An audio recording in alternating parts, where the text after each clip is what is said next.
Hi, and welcome to today's edition of Paula in Progress. And my name is Paula, and I'm excited for you to be here today with me. Today we're getting out of the kitchen and into the woods. It's a beautiful, a little bit muggy, and also rainy day in North Carolina.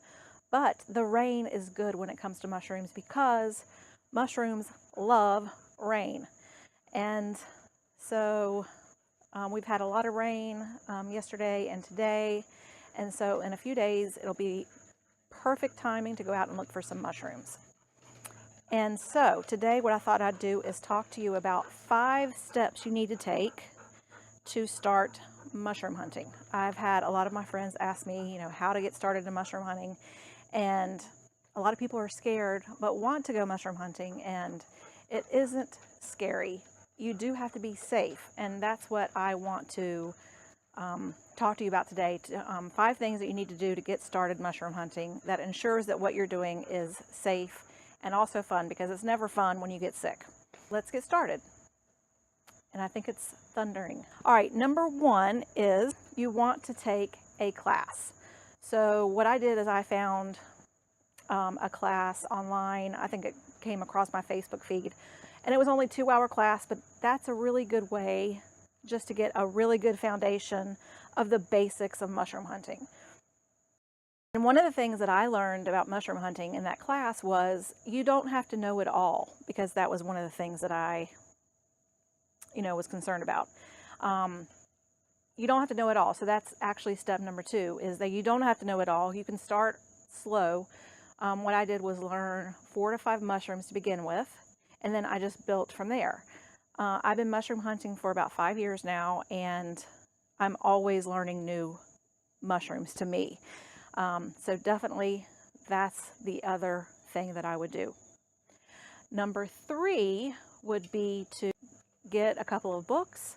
My favorite books right now are, I'm in North Carolina, so this is The Mushrooms of Virginia and Central Appalachians. And that actually is relevant to my area as well. And so I have this book, and I like this book because there are millions of different kinds of mushrooms, and this one is just for my area. And so I think that's really helpful, just to help me to narrow down mushrooms that I'm trying to identify. So this one is good. And then this one is the National Audubon Society, the field guide, and this one's really good too, although it's encompassing all different kinds of mushrooms, but it is a very helpful book, and so this is a good one also. There are many, many good books out there. Just get some that fit your needs. The other resource that I highly, highly recommend is joining a Facebook group or a meetup group if you're not into Facebook. I joined a Facebook mushroom group, and it is very, very helpful for me.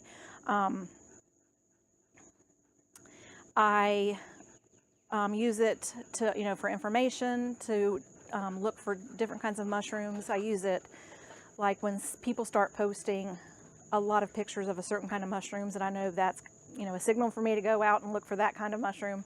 They really help me to broaden my knowledge of mushroom hunting, and also there's a lot of help helping each other out in identifying different kinds of mushrooms. It's a really good resource.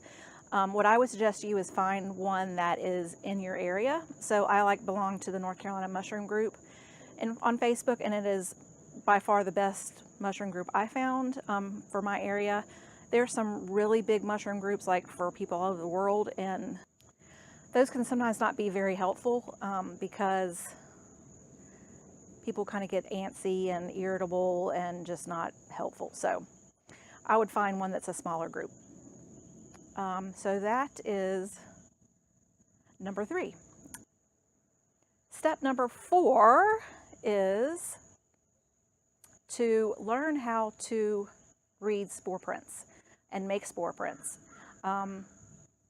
I don't have any visualizations for this, but what you do is you take off the cap of the mushroom from the stem, and you lay it down on a piece of paper for several hours.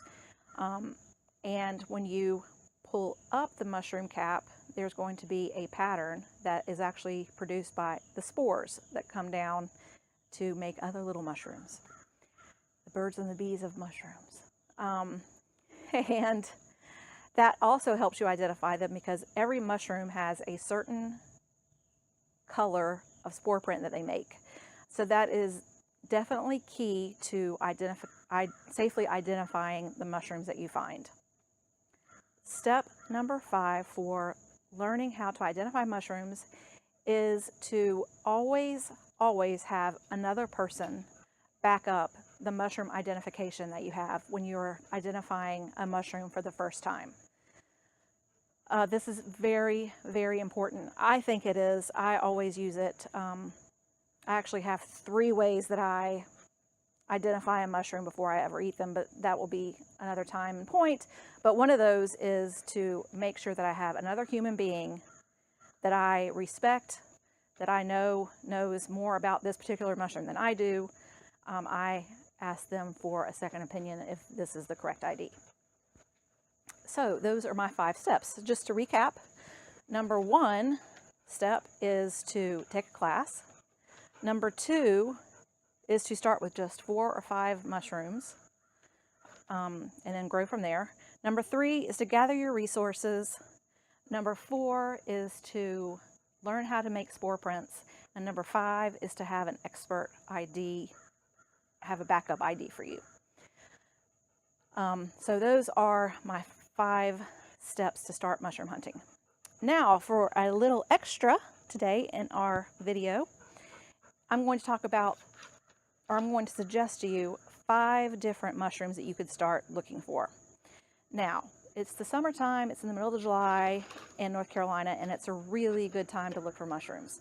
2 mushrooms that are really easy to identify that don't have poisonous look-like is called chicken of the woods. And chicken of the woods is one of the best mushrooms to find. It's very, very tasty.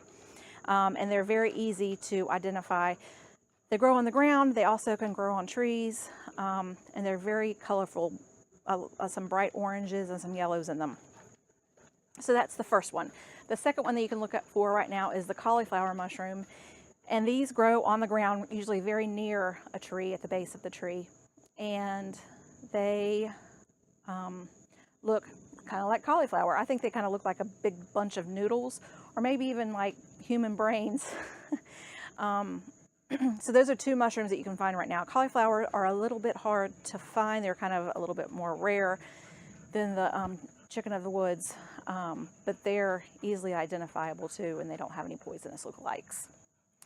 And 3 more mushrooms that you can look for in the springtime is called the morel mushrooms, which is like the golden child of mushrooms.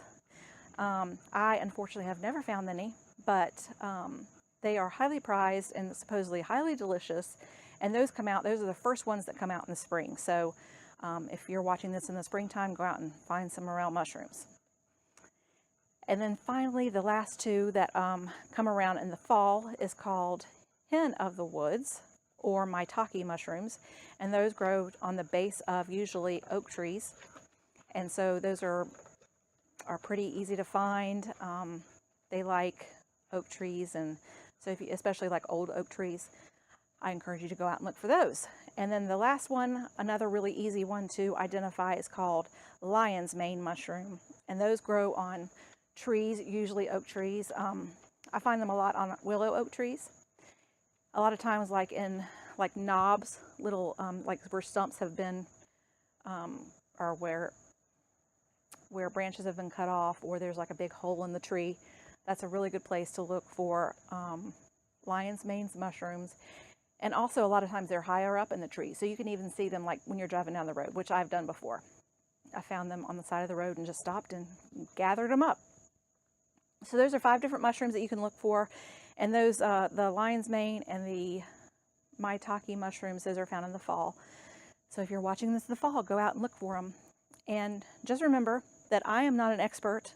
And so if you find a mushroom that you think is edible, please make sure you get that back up. And mushroom hunting, fulfilling and fun.